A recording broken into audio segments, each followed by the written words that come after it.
అధికారులు జేఏసీ నేతల మధ్య చర్చలు కొనసాగుతున్నాయి. ప్రధానంగా 3 డిమాండ్ల పరిష్కారం కోసం జేఏసీ నేతలు పట్టుబడుతున్నారు. అయితే ఇప్పటికే 29 డిమాండ్స్ పరిష్కరిస్తామని ప్రభుత్వం చెబుతోంది. మిగిలిన 3 డిమాండ్లకు కొంత సమయం కావాలంటున్నారు అధికారులు. లంచ్ తర్వాత రెండో విడత దఫా చర్చలు కొనసాగుతున్నాయి. ఆ తర్వాత వివరాలు తెలిసే ఛాన్స్ ఉంది.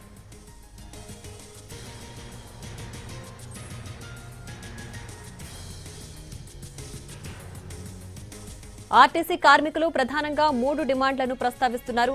అందులో మొదటిది ఆర్టీసీని ప్రభుత్వంలో విలీనం చేయాలని, ఆ ప్రక్రియను వెంటనే ప్రారంభించాలని కోరుతున్నారు. ఇక రెండో డిమాండ్ యూనియన్లకు సంబంధించిన గుర్తింపు ఎన్నికలు నిర్వహించాలని కోరుతున్నారు. దీంతో పాటు గత ప్రభుత్వం రద్దు చేసి సంఘాలను పునరుద్ధరించాలని అంటున్నారు. మూడో డిమాండ్ 2021 వేతన సవరణ 30% ఫిట్మెంట్తో అమలు చేయాలంటున్నారు. 2025 వేతన సవరణ అమలు చేయాలంటున్నారు ఆర్టీసీ కార్మికులు.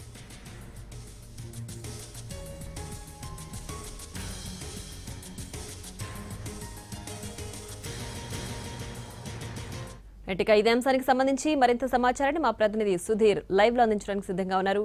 సుధీర్, ప్రధానంగా 3 డిమాండ్లకు సంబంధించి ప్రభుత్వం కొంత సమయం కావాలని అడుగుతున్న నేపథ్యంలో ఆర్టీసీ కార్మికులు అందుకు సుముఖంగా ఉన్నారా? రాష్ట్ర ప్రభుత్వంలోని ఐఏఎస్ అధికారుల కమిటీతో ఉదయం 11 గంటల నుంచి ఆర్టీసీ జేఏసీ నేతల చర్చలు అయితే కొనసాగుతూనే ఉన్నాయి. మధ్యాహ్నం 1:20 నుంచి లంచ్ బ్రేక్ ఇవ్వడం జరిగింది. లంచ్ బ్రేక్ కంటిన్యూ అవుతుంది.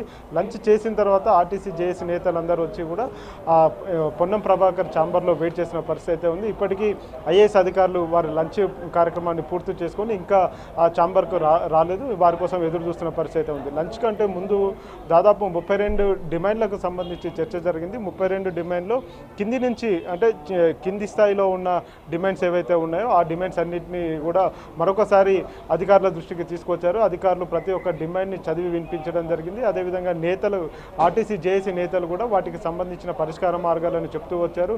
తమ డిమాండ్స్ను వెంటనే పరిష్కరించారని చెప్పేసి గత కొద్ది రోజులుగా కూడా వారు ప్రభుత్వానికి విన్నవిస్తూ వస్తున్నారు. మార్చి మొదటి వారంలోనే ఆర్టీసీ జేఏసీ నేతలు ఆర్టీసీ ఎండీకి సమ్మె నోటీసును ఇవ్వడం జరిగింది. ఆ తర్వాత లేబర్ కమిషనర్ కూడా సమ్మె నోటీసు ఇవ్వడం జరిగింది. కానీ అప్పటి నుంచి ఇప్పటి వరకు సమ్మెకు సంబంధించి కావచ్చు, అదేవిధంగా సమ్మెను నిలుపుదల చేయాలనే విషయానికి సంబంధించి ఆర్టీసీ నుంచి ఎలాంటి సంప్రదింపులు అయితే జరగలేదు.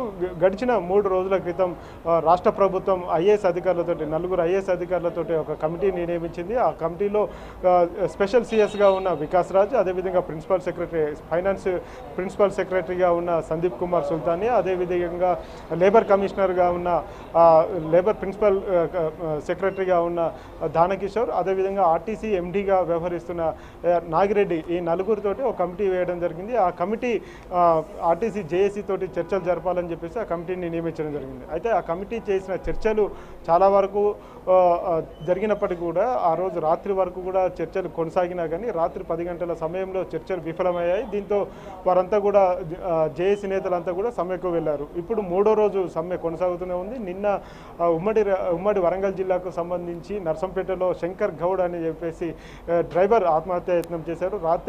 రాత్రి 2 గంటల సమయంలో 2 గంటల 30 నిమిషాల సమయంలో పూర్తిగా ఆరోగ్యం క్షీణించి చనిపోయిన పరిస్థితి కనిపించింది. ఈ నేపథ్యంలోనే ఇటు ప్రజలకు కావచ్చు, అదేవిధంగా ఆర్టీసీ కార్మికులకు రాష్ట్ర ప్రభుత్వం అప్పీల్ చేసింది. రాష్ట్ర ముఖ్యమంత్రి రేవంత్ రెడ్డి కార్మికులను ఉద్దేశించి కూడా ఆయన ఒక లేఖ విడుదల చేయడం జరిగింది. దానికి సంబంధించి చూసుకున్నట్లయితే ఎట్టి పరిస్థితుల్లో కూడా క్షణికావేశానికి కార్మికులు ఎవరు లోన్ కావద్దని చెప్పేసి ఆయన అందరినీ సూచించడం జరిగింది. ఏదైనా ఉంటే చర్చల ద్వారానే సాధ్యమవుతుంది, సమస్యలన్నీ కూడా చర్చల ద్వారానే పరిష్కారం చేసుకోవచ్చు అని చెప్పేసి కూడా రాష్ట్ర ప్రభుత్వం చెప్తూ వచ్చింది. నిన్న కేబినెట్ సమావేశం సందర్భంగా కూడా రాష్ట్రంలో మంత్రులందరూ కూడా అప్పీల్ చేయడం జరిగింది. ఇప్పటికైనా ఆర్టీసీ జేఏసీ నేతలంతా చర్చలకు రావాలని చెప్పేసి ఆహ్వానించడం జరిగింది. రాష్ట్ర ప్రభుత్వ ఆహ్వానం మేరకు ఉదయం 11:20 ఆర్టీసీ జేఏసీ నేతలంతా కూడా చర్చలకు హాజరయ్యారు. 11:20 ప్రారంభమైన జేఏసీ నేతల ఐఏఎస్ అధికారులతోటి చర్చలు 1:20 వరకు జరిగాయి. ఆ తర్వాత లంచ్ బ్రేక్ అయింది. లంచ్ బ్రేక్ తర్వాత ఇప్పటి వరకు కూడా మళ్ళీ చర్చలు అయితే ప్రారంభం కాలేదు. చర్చల ప్రక్రియను ప్రారంభించేందుకు ఐఏఎస్ అధికారులు ఇంకా రావాలని చెప్పేసి వారంతా ఎదురు చూస్తున్నారు. ఇప్పటికే రాష్ట్ర ఉప ముఖ్యమంత్రి మల్లు భట్టి విక్రమార్క సెక్రటేరియట్కు చేరుకున్నారు. అదేవిధంగా రవాణా శాఖ మంత్రి పొన్నం ప్రభాకర్ కూడా సెక్రటేరియట్కు చేరుకున్నారు. ఐఏఎస్ అధికారులతోటి చర్చల ప్రక్రియ ముగిసిన తర్వాత వెంటనే మంత్రులతోటి చర్చలు జరపాలని చెప్పేసి ఆర్టీసీ జేఏసీ నేతలు ఎదురు చూస్తున్నారు. అయితే ఈ 3 ప్రధాన డిమాండ్స్ ఏవైతే ఉన్నాయో రాష్ట్ర ప్రభుత్వంలో ఆర్టీసీని విలీనం చేయడం కావచ్చు, ఆ తర్వాత కార్మిక సంఘాలకు గుర్తింపు ఎన్నికలను నిర్వహించడం కావచ్చు, గతంలో ఉన్న పిఆర్సీ బకాయిలు ఏవైతే ఉన్నాయో పిఆర్సీ బకాయిలను వెంటనే చెల్లించాల్సిన డిమాండ్ ఏదైతే ఉందో ఈ 3 డిమాండ్లో ఏదో ఒక డిమాండ్ను నెరవేర్చేందుకు ప్రయత్నాలు చేస్తామని చెప్పేసి ఆర్టీసీ జేఏసీ నేతలకు ఐఏఎస్ అధికారులు స్పష్టం చేశారు. చర్చల ప్రక్రియ ప్రారంభమైన సమయంలో 4 ఐఏఎస్లు ఉన్నారు. 4 ఐఏఎస్లలో కొద్దిసేపటికే వెంటనే ప్రక్రియ ఎవరైతే సందీప్ కుమార్ సుల్తానియా ఉన్నారో సందీప్ కుమార్ సుల్తానియా కాసేపటి క్రితమే వెళ్ళిపోయారు. ఆ తర్వాత ఇతర ఐఏఎస్ అధికారి దానకిషోర్ కూడా చర్చల నుంచి వెళ్ళిపోయారు. కేవలం వికాస్ రాజు అదేవిధంగా నాగిరెడ్డితో మాత్రమే చర్చల ప్రక్రియ కొనసాగుతుంది.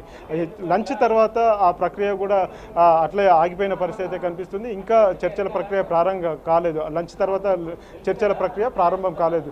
దీంతో కార్మికులందరూ కూడా ఎదురు చూస్తున్నారు. కార్మిక సంఘాల నేతలందరూ కూడా ఎదురు చూస్తున్న పరిస్థితి ఉంది. ఈ చర్చల ప్రక్రియ ముగిసిన తర్వాత అంటే అధికారులతో చర్చల ప్రక్రియ ముగిసిన తర్వాత వెంటనే మంత్రులతోటి చర్చలు చేయాలని చెప్పేసి ఎదురు చూస్తున్నారు.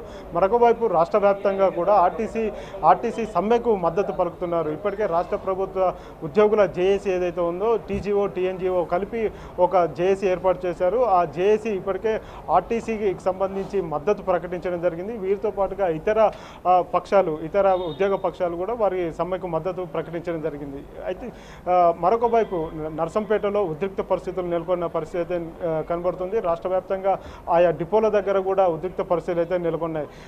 శంకర్ గౌడ్ మృతదేహానికి ఎట్టి పరిస్థితుల్లో నర్సంపేట డిపోకే తీసుకువెళ్లాలని చెప్పేసి కాసేపటి క్రితం కొంత తోపులాట జరిగింది. అక్కడ కేంద్ర మంత్రి బండి సంజయ్ కూడా అక్కడే ఉన్నారు. దాదాపు గంట పాటు ఆ మృతదేహం దగ్గరే ఉండి ఆ కుటుంబ సభ్యులకు న్యాయం చేయాలని చెప్పేసి డిమాండ్ చేశారు. ఈ లోపే రాష్ట్ర ప్రభుత్వం ఒక ప్రకటన చేసింది.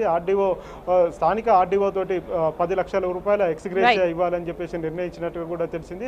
కుటుంబంలో ఒకరికి ఆర్టీసీలో ఉద్యోగం ఇచ్చేటట్టుగా కూడా ప్రకటన చేశారు. స్థానిక ఎమ్మెల్యే 5 లక్షలు సొంతగా ఆయన ఇచ్చేటట్టుగా కూడా ప్రకటన చేశారు. మొత్తానికి శంకర్ గౌడ్కు సంబంధించి ఎక్స్గ్రేషియా చెల్లిస్తున్నట్టుగా రాష్ట్ర ప్రభుత్వం చెప్పింది. కానీ ఈ 3 డిమాండ్లు ఏవైతే ఉన్నాయో ఆ 3 డిమాండ్లకు సంబంధించి ఈరోజు ఏదో ఒక కొలిక్కి వచ్చే విషయం అయితే స్పష్టమవుతుంది.